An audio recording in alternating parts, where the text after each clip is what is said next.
رب اشرح لي صدري ويسر لي أمري واحلل عقدة من لساني يفقه قولي رب اشرح لي صدري ويسر لي أمري واحلل عقدة من لساني يفقه قولي. انشاءاللہ ایک رکوع ہم لوگ سورہ لقمان کا پڑھیں گے اور اس کو سمجھنے کی کوشش کریں گے اور یہ سمجھیں گے کہ قرآن کو سمجھ کر پڑھا کیسے جاتا ہے نا. قرآن ہدایت کے لیے اترا ہے، صرف تعویذ گنڈے کے لیے نہیں. اور تعویذ کا مطلب یہ ہوتا ہے کہ قل اعوذ برب الفلق اور قل اعوذ برب الناس پڑھ کے اپنے آپ پر دم کر لیں، یہ تعویذ ہے. یہ نہیں مطلب ہے دھاگا لٹکا لیں یا اور کچھ جلا لیں یا کہیں زمین میں دفن کر لیں، ایسا نہیں ہے.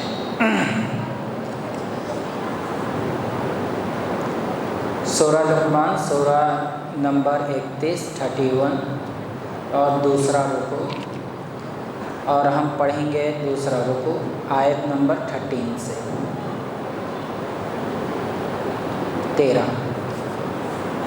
وَإِذْ قَالَ لُقْمَانُ لِابْنِهِ وَهُوَ يَعِظُهُ، اور لقمان علیہ السلام کو یاد کرو جب انہوں نے اپنے بچے کو نصیحت کی. تو وعظ کس کو کہتے ہیں؟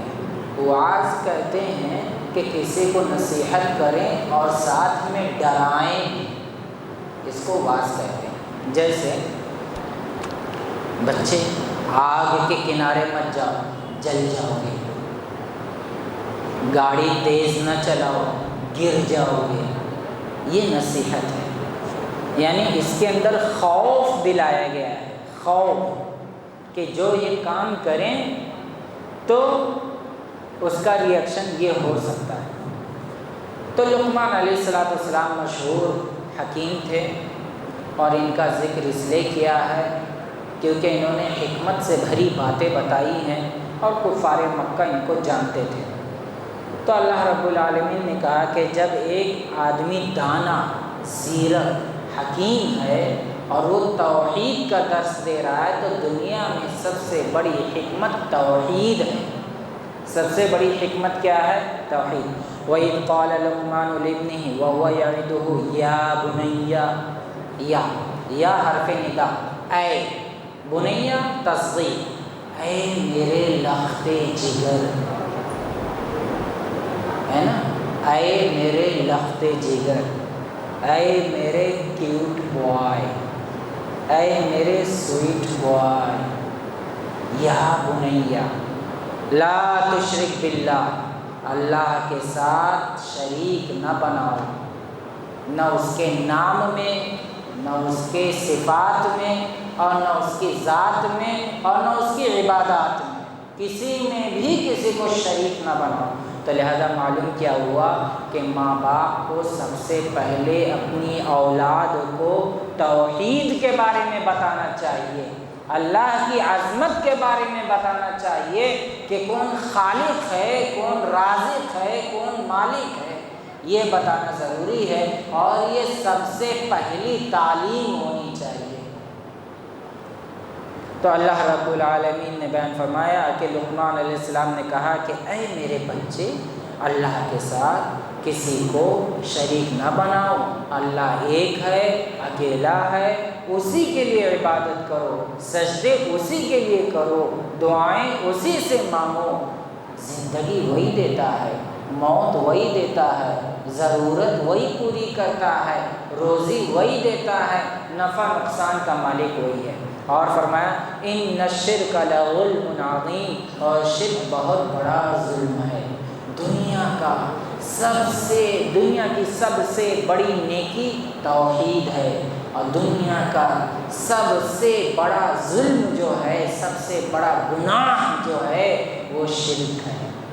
شرک لظلم عظیم، شرک کا مطلب ہوتا ہے پارٹنرشپ، کسی کو شریک بنانا دنیا میں بھی یہ بہت مذموم ہے۔ کوئی بزنس کرتا ہے پارٹنرشپ میں، اکثر وہ چلتی نہیں ہے، ناکام ہوتی ہے۔ یار دنیا میں لوگ پارٹنرشپ ایکسیپٹ نہیں کرتے ہیں، تو اللہ کی عبادت میں کسی کو پارٹنرشپ بنا دینا یہ کیسے جائز ہو سکتا ہے؟ اللہ اکبر۔ ظلم کیا ہے؟ یہ ٹوپی ہے، اس کی جگہ سر ہے، لیکن کوئی پیر پہ رکھ لے تو یہ ظلم ہے۔ یہ چشمہ، اس کی جگہ آنکھ پر لگانا ہے، لیکن اب کوئی ہاتھ میں باندھ لے یا ادھر باندھ کے رکھ لے تو یہ ظلم ہے۔ جس کی جگہ جہاں ہو اسے وہاں رکھیں، یہی انصاف ہے۔ تو شرک سب سے بڑا ظلم کیوں ہے؟ اس لیے کہ اللہ کے ساتھ کسی اور کو رکھ دیا، کسی اور کو اس کے برابر کر دیا، کسی اور کو جو اللہ کا نام ہے کسی اور کو دے دیا، یہی بڑا ظلم ہے۔ داتا بخش، گنج بخش، یہ سب لوگوں نے اولیاء اللہ کے نام بنا رکھے ہیں، جبکہ یہ اللہ رب العالمین ہے دینے والا۔ ان اللہ یرزق من یشاء بغیر حساب، اللہ بغیر حساب کے روزی دیتا ہے۔ اب بات اللہ رب العالمین نے یہاں سے صیغہ غائب سے صیغہ حاضر کی طرف حکم دیا، وَوَصَّيْنَا الْإِنسَانَ بِوَالِدَيْهِ، اور ہم نے انسان کو یہ حکم دیا ہے کہ اپنے ماں باپ کے ساتھ حسن سلوک کرے۔ اللہ اکبر، حسن سلوک کرے۔ اور حسن سلوک کی ایک ادنا سی مثال میں آپ کو بتاؤں، عربی لیٹرز میں سب سے ویک لیٹر جو ہوتا ہے، ہلکا خفیف، وہ فا ہے۔ کیا ہے؟ فا، فا۔ اور اللہ رب العالمین نے کہا کہ یہ لیٹر اتنا ہلکا ہے لیکن اس کو بھی اپنے ماں باپ کے لیے یوز نہیں کر سکتے۔ وَلَا تَقُلْ لَهُمَا اُف، اف بھی نہ کہو۔ اف کیوں نہ کہو؟ یہ لیٹر سب سے ویک ہے، سب سے ہلکا ہے، لیکن یہ بھی اپنے ماں باپ کے لیے نہ کہو۔ جب چھوٹی چیز نہیں کہہ سکتے تو بڑی شامل ہے، تو دوسرے لفظ، دوسرے الفاظ ہرگز نہ کہو۔ عزت سے اپنے ماں باپ سے بات کرو، پیار سے ماں باپ سے بات کرو، ان کی ضرورت کو پوری کرو۔ جب ان کو کوئی ضرورت ہو، جب وہ آپ کو بلائیں تو فوراً دوڑ کے چلے آؤ۔ اور کیوں؟ اس لیے کہ اللہ رب العالمین نے آگے فرمایا، حملتہ امہ وہنا علی وہن وفصالہ فی عامین، کیونکہ ماں 3 پریشانیاں برداشت کرتی ہیں۔ کتنی؟ قرآن نے بتایا 3۔ سب سے پہلا پیٹ میں رکھتی ہیں، دوسرا ڈلیوری کے ٹائم، تیسرا 2 سال تک خون جگر پلاتی ہے۔ کتنے سال تک؟ 2 سال تک۔ اس لیے اللہ کے رسول صلی اللہ علیہ وسلم سے جب ایک صحابی رسول نے پوچھا، اے اللہ کے رسول میری صحبت کا سب سے زیادہ حقدار کون ہے؟ تو آپ نے فرمایا تمہاری ماں امّ کا۔ پھر کہا اس کے بعد کون ہے؟ کہا تمہاری ماں۔ پھر کہا اس کے بعد کون ہے؟ کہا تمہاری ماں۔ پھر کہا اس کے بعد کون ہے؟ تب کہا تمہارا باپ۔ اللہ اکبر۔ تو یہ اس لیے ہے کیونکہ جو مشقت، جو پریشانی ماں جھیلتی ہے، اس مشقت اور پریشانی کا کوئی بدلہ نہیں ہو سکتا، کوئی صلہ نہیں ہو سکتا۔ بس یہ کہ آپ ان کی خدمت کریں اور جب وہ دنیا سے جائیں تو آپ سے راضی ہوں، یہی آپ کے لیے کامیابی ہے۔ افسوس ہے ایسے لوگوں کے لیے جب بڑے ہو جاتے ہیں، اپنے گھر بار کو بسا لیتے ہیں، اپنی فیملی میں رہتے ہیں، بال بچوں میں، تو ماں کو بھول جاتے ہیں، اور زیادہ پیسہ آ جاتا ہے، زیادہ دماغ آ جاتا ہے تو اولڈ ایج میں ڈال دیتے ہیں، وہاں پھینک دیتے ہیں، ان کو ضرورت ہی نہیں ہے۔ خیر جیسا کرتے ہیں ویسا ان کے ساتھ بھی کیا جائے گا، ان کی بھی اولادیں ان کو ایسے ہی جانوروں جیسا پھینک دیں گے۔ یہ بات یاد رکھیے، ماں کے قدموں کے نیچے جنت ہے، عظیم ہے وہ۔ سب پوچھتے ہیں جنت کہاں ہے؟ لوگ درگاہوں پہ جاتے ہیں، مزاروں پہ جاتے ہیں، نہ جانے کہاں کہاں جاتے ہیں، جنت گھر میں ہے، کہیں جانے کی ضرورت نہیں ہے۔ بس یہ ہے کہ آپ سمجھیں ماں کی حقیقت کو، ان کی عظمت کو اور ان کے تقدس کو اگر سمجھنے کی کوشش کریں تو یقیناً جنت آپ کے پاس ہے، اور باپ جنت کا دروازہ ہے۔ اگر ماں کی عظمت اتنی ہے تو باپ کی بھی اللہ رب العالمین نے قسم کھائی ہے سورہ بلد میں، ووالد وما ولد، قسم ہے باپ کی، تو باپ کی بھی عظمت ثابت ہے۔ باپ جنت کا دروازہ ہے، ماں جنت ہے، یعنی جنت گھر میں موجود ہے اور آدمی باہر پریشان ہے، دوستوں کو کھلا رہا ہے۔ ایک دوست اگر آواز لگا کے بلا لے تو وہاں مہدی پٹنم پہنچ جائے گا، شمس آباد پہنچ جائے گا، لیکن پاس میں بیٹھی ماں بلا رہی ہے، وہ اس کو آواز نہیں دیتا، اسے لبیک نہیں کہتا، اس کو ہاں نہیں کہتا، اس کا رسپانس نہیں دیتا، اس کا ریپلائی نہیں دیتا۔ اللہ اکبر، یعنی آپ نے جنت کو چھوڑ دیا۔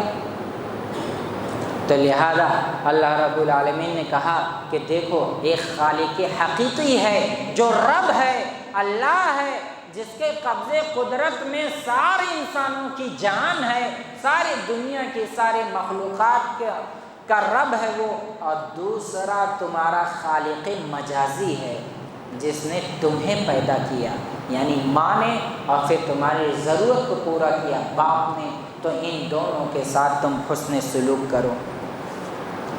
انشکر لی ولی والدیک، تو میرا شکر ادا کرو اور اپنے ماں باپ کا۔ میرا شکر اس لیے کہ میں نے ماں باپ جیسی عظیم نعمتیں دی ہیں، اور میرا اس لیے کہ کئی نعمتیں میں نے تم کو دی ہیں۔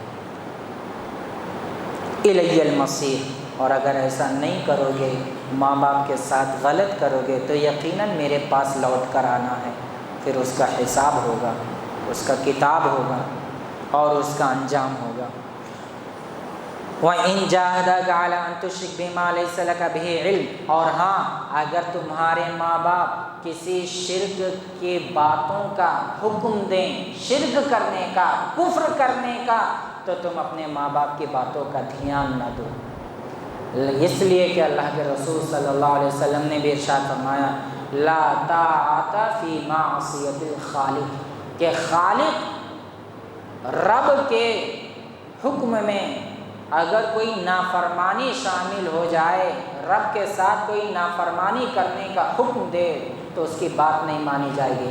اب کوئی ماں باپ کہے کسی کا بچے سے ارے نماز مت پڑھو، بہت سے ماں باپ کہتے ہیں اپنے بچے کو داڑھی مت رکھو، تم بڑے دکھو گے، تمہاری شادی نہیں ہوگی، تمہارے لیے لڑکا ڈھونڈنا، لڑکے مشکل ہو جائے گا، رشتہ ڈھونڈنا مشکل ہو جائے گا۔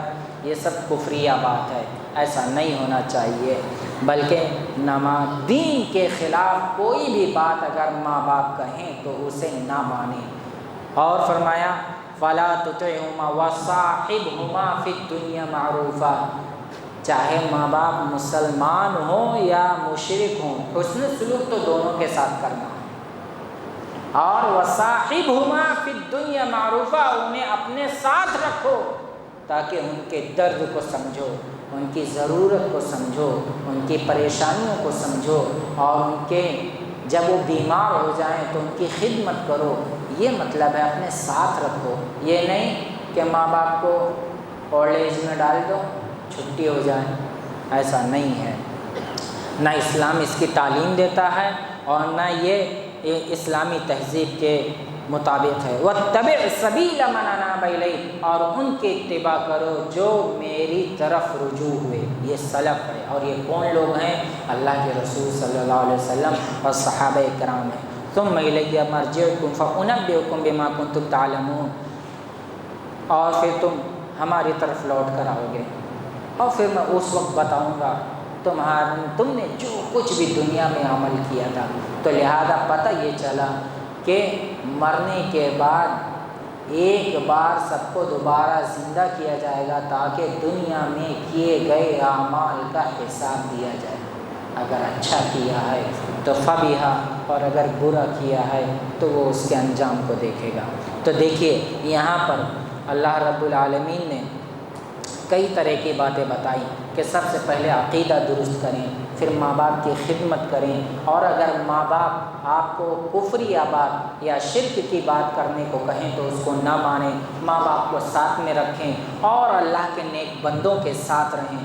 دوستی ایسے لوگوں کے ساتھ کریں جو دین پر چلتے ہیں، جو نماز کے پابند ہیں، جن کے اخلاق اچھے ہیں، جن کے عادات اچھے ہیں، کیونکہ دوستی کا اثر زندگی پہ بہت پڑتا ہے۔ اگر دوست برا ہو جائے تو آدمی کی زندگی خراب ہو سکتی ہے۔ اب فرمایا یا بنی انہا ان تک مثقال حبۃ من خردل فتکن فی صخرۃ او فی السماوات او فی الارض یأت بها اللہ۔ اے میرے لختے جگر، اے میرے لختے جگر، اگر تم نے کوئی بھی کام کیا ہے رائی کے دانے کے برابر، کس کے برابر؟ رائی کے دانے کے برابر۔ اب آپ کہہ سکتے ہیں کہ اور بھی ایٹم تو سب سے چھوٹا ہے، اس کی کیوں نہیں مثال دی؟ تو مثال ایسی چیز کی دی جاتی ہے جو پوری دنیا میں وائرل ہے، جو آدمی سمجھ سکے۔ مطلب یہ نہیں کہ رائی کے دانے سے چھوٹا تو اللہ نہیں جانتا یا نہیں دیکھتا، ایسی کوئی بات نہیں ہے۔ مطلب مثال بتانے کا انداز ہے کہ تاکہ سارے لوگ سمجھ سکیں۔ رائی کے دانے کے برابر بھی تم نے اگر کچھ کیا کہیں پر بھی، کہاں؟ فی صخرۃ، کسی چٹان میں، چٹان کے اندر گھس کے جہاں کوئی دیکھ نہیں سکتا، جہاں کوئی جا نہیں سکتا، اور فی السماوات، یا آسمان کی بلندیوں میں جہاز اڑ رہی ہے، سفر جاری ہے، اور جہاز میں بیٹھ کے آپ کوئی گناہ کا کام کر رہے ہیں تو ایسا نہیں ہے کہ اللہ نہیں دیکھ رہا ہے، دیکھ رہا ہے، ساری چیز اس پر ظاہر ہے۔ او فی الارض، یا زمین کی پاتال میں گہرائیوں میں چلے جائیں، وہاں کوئی کام کریں تب بھی اللہ دیکھتا ہے۔ تو گویا اور صرف دیکھتا نہیں ہے، یہ کمال علم ہے اور قدرت اس کی اتنی عظیم ہے، یأتی بها اللہ، کہ وہ اس کو پیش کر دے گا تمہارے سامنے۔ اللہ اکبر۔ یعنی چاہے آسمان کی بلندی ہو، زمین کی گہرائی ہو، یا چٹان کے اندر ہو، یعنی جتنے حجابات ہیں، دیکھو حجاب کس کو کہتے ہیں؟ یہ چشمہ ہے، یہ ٹوپی ہے، اس کو میں نے چھپا دیا، چشمہ دکھ رہا نہیں دکھ رہا، یہ حجاب ہے۔ اب دنیا میں کتنے حجاب ہیں، نہ جانے کتنے حجاب ہیں، لیکن اللہ کے لیے کوئی حجاب نہیں ہے، ساری چیز ظاہر ہے، ساری چیز ظاہر ہے، کوئی چیز اس کے سامنے چھپی ہوئی نہیں ہے۔ وہ ہمارے لیے پردہ ہے، لیکن اللہ کے علم کے آگے کوئی چیز پردہ نہیں ہے۔ ان اللہ لطیف خبیر، اللہ رب العالمین باریک بین ہے اور باخبر ہے۔ تم رات میں کرو، زمین کی گہرائی میں کچھ کرو، سمندر کی گہرائی میں کچھ کرو، یا آسمان کی اونچائی میں کچھ کرو، یا کسی چٹان میں اپنے آپ کو بند کر کے کچھ کرو، وہ ساری چیز اللہ رب العالمین کے سامنے حاضر ہے، وہ دیکھ رہا ہے۔ لطیف خبیر، وہ باخبر ہے۔ تو لہذا کچھ بھی نافرمانی کرنے سے پہلے اپنے آپ کو سوچ لو کہ اللہ رب العالمین کے علم میں یہ بات ہے۔ اور فرمایا یا بنیا اقیم الصلاۃ، اگر یہ آیت آپ کے دل میں اتر جائے تو انشاءاللہ کوئی گناہ کرنے سے پہلے آپ 100 بار سوچیں گے، اور انشاءاللہ آپ وہ گناہ نہیں کریں گے۔ لیکن ضرورت ہے کہ اپنے ایمان کو مضبوط کریں اور اللہ کے علم اور اس کی قدرت کو سمجھنے کی کوشش کریں۔ یا بنی اقیم الصلاۃ، اے میرے بیٹے تو نماز کو قائم کر۔ قائم کرنے کا مطلب، قائم کرنے کا مطلب یہ ہے کہ نماز ایسے نہیں پڑھنا جیسے ہم لوگ پڑھتے، جمعہ پڑھ لیے چھٹی ہو گئی، رمضان کو پڑھ لیے چھٹی ہو گئی، عید کی نماز پڑھ لیے سال میں چھٹی ہو گئی، ایسا نہیں ہے۔ نماز قائم کر کا مطلب ہے وقت کے ساتھ، اور جیسا اللہ نے حکم دیا ہے ویسا، جیسا رسول محترم نے پڑھ کے بتایا ہے ویسا، اور اتنا جتنا پڑھ کے بتایا ہے۔ ایک رکعت میں کتنے سجدے؟ 2۔ اب آپ بولیں گے سجدے تو اللہ کو بہت پسند ہے، لاؤ میں 3 کر لوں، 4 کر لوں، نہیں، ایسا نہیں چلتا ہے۔ جو اللہ کے رسول نے بتا دیا ہے اتنا ہی کرنا ہے، زیادہ نہیں کرنا۔ تو یہ یا بنی اقم الصلاۃ، یہاں صلاۃ کی بات کہی گئی، زکوٰۃ کی کیوں نہیں کہی گئی؟ کیونکہ سامنے جس کو بات بتائی جا رہی ہے اس پر زکوٰۃ فرض نہیں ہے نا، اس بچے پر زکوٰۃ فرض نہیں ہے، اس لیے زکوٰۃ کی بات نہیں کی گئی۔ وَأْمُرْ بِالْمَعْرُوفِ، اور بھلائیوں کا حکم دو، وَانْہَ عَنِ الْمُنْکَرِ، برائیوں سے روکو۔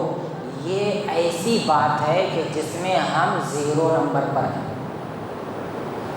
اپنے گھر میں اگر ہر آدمی اپنے گھر کو بنا لے، سنوار لے، سدھار لے تو یقیناً گھر جنت بن سکتا ہے۔ گھر میں کوئی کام اچھا کرنے کا حکم دیا کریں۔ نماز نہیں پڑھتے، نماز پڑھنے کا حکم دیں۔ نماز چھوڑ رہے تو نماز پڑھنے کا حکم دیں۔ قرآن نہیں پڑھ رہے، قرآن پڑھنے کا حکم دیں۔ کوئی برا کام کر رہے ہیں تو برا کام بچنے سے منع کریں، برا کام کرنے سے منع کریں۔ آدمی ٹائم برباد کر رہا ہے، وقت برباد کر رہا ہے، بچہ فیس بک چلا رہا ہے، ریل دیکھ رہا ہے، اسکرول کر رہا ہے، رات ہو گئی ہے، 1 بج گئے ہیں، 2 بج گئے ہیں، باپ منع بھی نہیں کر رہا، منع کرے گا۔ موبائل آپ کے فائدے کے لیے، نقصان کے لیے نہیں ہے۔ آپ اس سے اپنا کتنا فائدہ لے سکتے ہیں یہ دیکھیں۔ نماز چھوڑیں، نیند خراب کریں اور پھر ماں باپ کی بات بھی نہ مانیں، یہ سراسر غلط بات ہے۔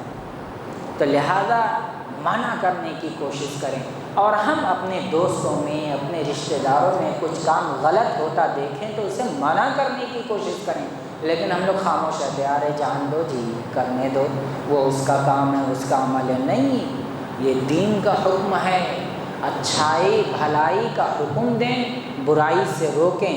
وَاصْبِرْ عَلَىٰ مَا أَصَابَكَ، اور جب آپ ایسا کریں گے تو آپ کو پریشانی آئے گی، آپ کو مشقتیں آئیں گی، دوستی ٹوٹ جائے گی، رشتے ختم ہو جائیں گے، لوگ ناراض ہو جائیں گے، آپ سے ملنا جلنا چھوڑ دیں گے، ہو سکتا ہے کوئی مار بھی دے، ہو سکتا ہے کوئی گالی دے، ہو سکتا ہے کوئی آپ کی بے عزتی کرے، لیکن وَاصْبِرْ عَلَىٰ مَا أَصَابَكَ، ساری چیزوں پر صبر کرنا ہے۔ إِنَّ ذَلِكَ مِنْ عَزْمِ الْأُمُورِ، اور یہ بہت دلیر لوگوں کا کام ہے، بزدلوں کا کام نہیں ہے، جفا کش لوگوں کا کام ہے، بہادر لوگوں کا کام ہے کہ وہ نیکیوں کا حکم دیں، برائیوں سے روکیں، اور کوئی آپ سے لڑائی کرے تو آپ اس کی ساری باتوں کو سنیں اور صبر کریں، اور یہ سمجھ کے کہ بھائی یہ میرا فریضہ ہے کہ میں بھلائی کا حکم دوں اور برائی سے روکوں، یہ میرا فریضہ ہے، یہ میری بات ہے، یہ میرا دین ہے، مجھے بتانا ہے، مجھے سمجھانا ہے، اب آپ کے سمجھ میں آئے یا نہ آئے مجھے بتانا ہے۔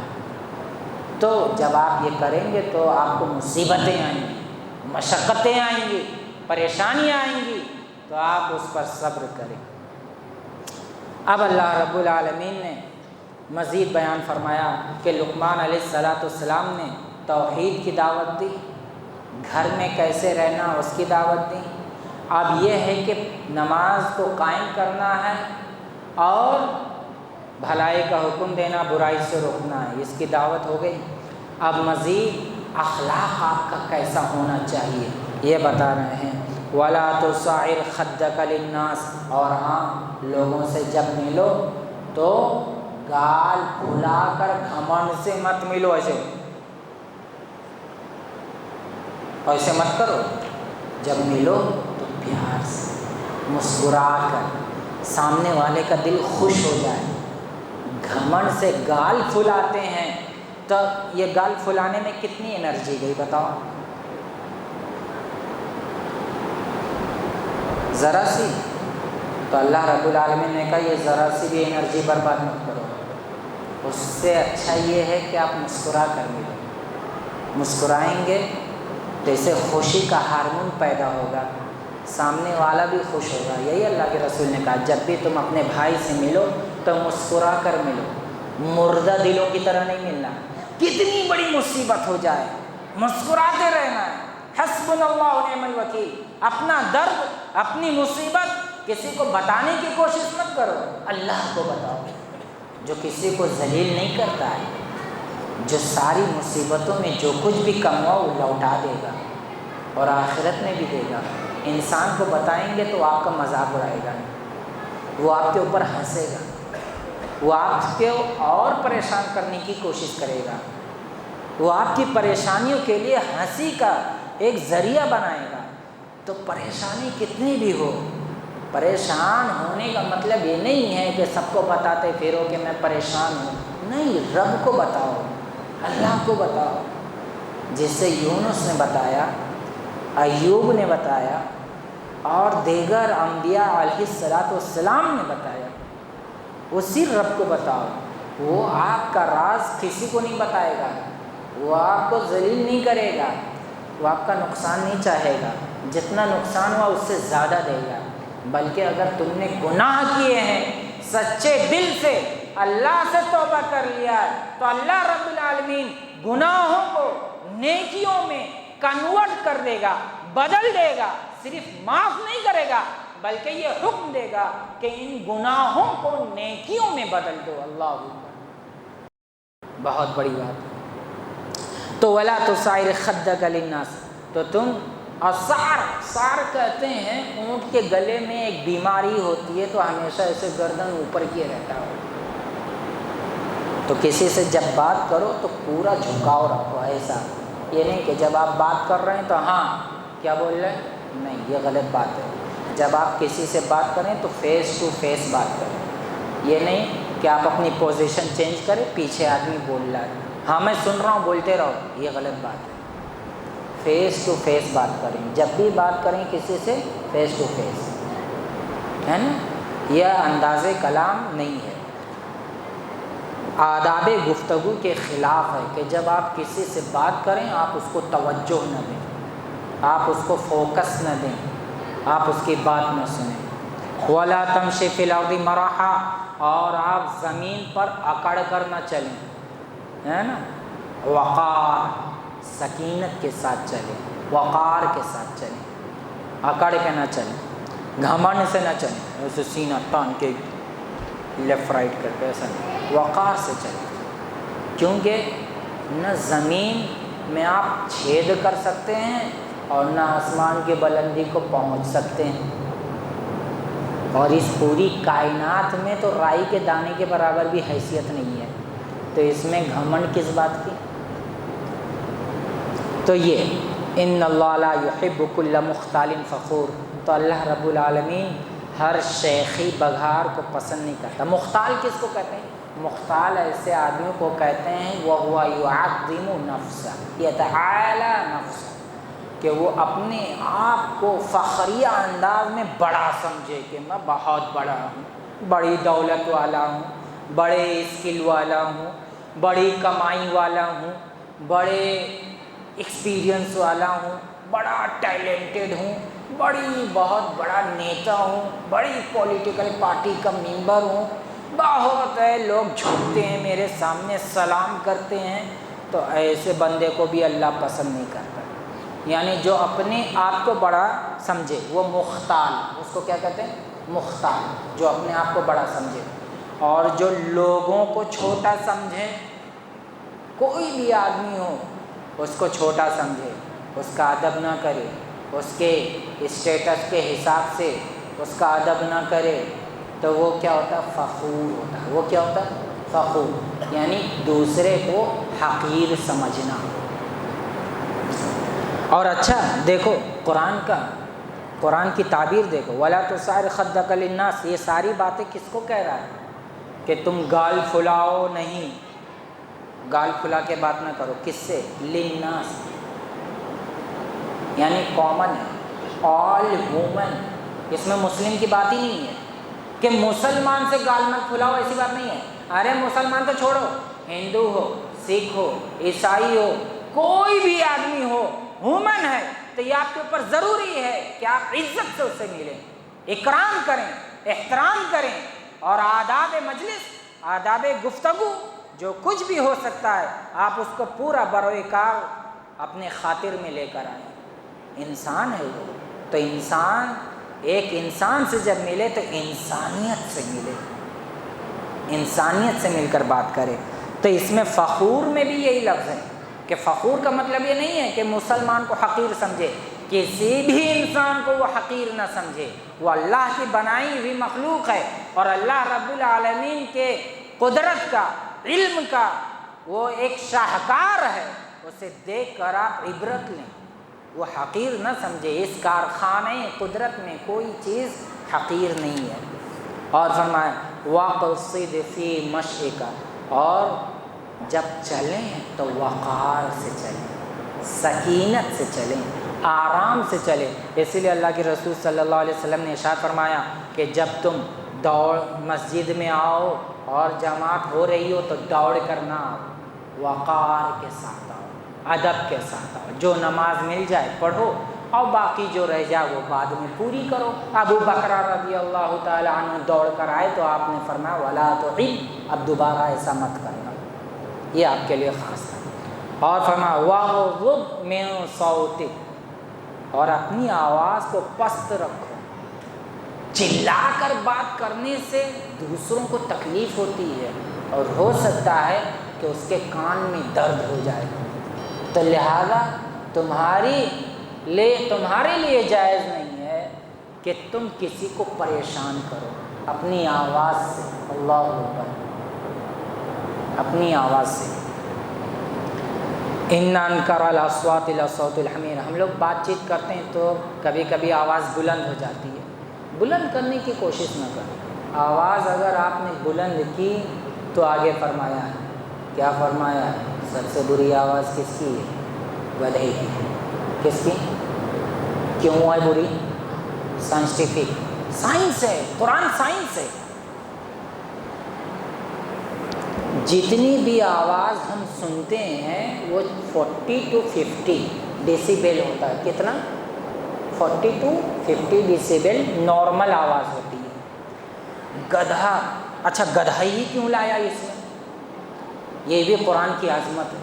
اوہو، یہ دلیل ہے، یہ اس بات کا ثبوت ہے کہ یہ آسمان سے آیا ہے، رب العالمین کی طرف سے یہ کتاب نازل ہوئی ہے۔ ایک دلیل لے جاؤ، الحمدللہ۔ گدھے کو اس لیے شامل کیا کیونکہ گدھے کی دو وجہ ہیں۔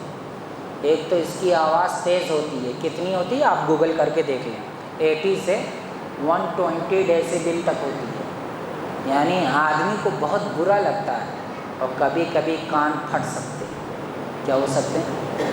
کان پھٹ سکتے ہیں، کان کے پردے پھٹ سکتے ہیں۔ تو گدھے کی آواز بری کیوں ہے؟ دو وجہوں سے۔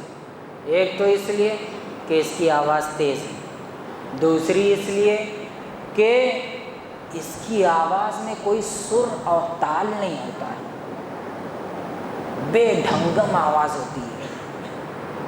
تو جتنے لوگ بھی چلاتے ہیں، چلا کر جو بات کرتے ہیں، تو مطلب یہ ہے کہ وہ گدھے کے برابر ہے، اور دوسرا مطلب یہ ہے کہ وہ دوسروں کو تکلیف پہنچا رہے ہیں، اور تیسرا مطلب یہ ہے کہ آداب گفتگو کا خیال نہیں رکھتے۔ تو جب یہ آواز ٹکراتی ہے کان سے، کان کا پردہ جتنی آواز کو سنتا وہ اس کو کم نہیں کرتا، منیمائز نہیں کرتا، جتنا سنتا اتنا وہ ریڈیشن دماغ کو پہنچا دیتا ہے، برین کو، تو برین بھی چلاتا ہے، اتنی زور آواز کیوں یہاں بھیج رہا ہے، اس کو بھی تکلیف ہوتی ہے۔ تو جیسے کان کو تکلیف ہوتی ہے آواز سے، ایسے ہی تو دیکھو کئی لوگوں کو آپ نے تکلیف میں ڈالا، ایک تو ایک آدمی کو، آدمی کے کان کو، کان سے پھر اس کے دماغ کو۔ تو لہذا آواز جب بھی بات کریں تو پیار سے اتنی بات کریں کہ کسی کو تکلیف نہ ہو۔ تو یہ احترام آداب گفتگو کا خاص خیال رکھا گیا ہے۔ تو بس اتنا ہی۔ آخر میں دعا ہے کہ اے اللہ ہمیں اور آپ کو عمل کرنے کی توفیق عطا فرمائے، نیک عمل کرنے کی توفیق عطا فرمائے، اور صحابہ اکرام کے نقش قدم پر چلنے کی توفیق عطا فرمائے، اور قرآن کو سمجھ کر پڑھنے کی توفیق عطا فرمائے، اور اس کے مطابق زندگی گزارنے کی توفیق عطا فرمائے۔ بس اتنا ہی، آخر میں دعا ہے کہ اللہ ہمیں نیک عمل کی توفیق دے، اور جب بھی زندہ رکھے ایمان پر اور اسلام پر زندہ رکھے، جب خاتمہ ہو تو ایمان اسلام پر ہو۔ بسم اللہ والحمد للہ والصلاۃ والسلام علی رسول اللہ۔ سبحان ربک رب العزت عما یصفون، السلام علی المرسلین والحمد للہ رب العالمین، آمین۔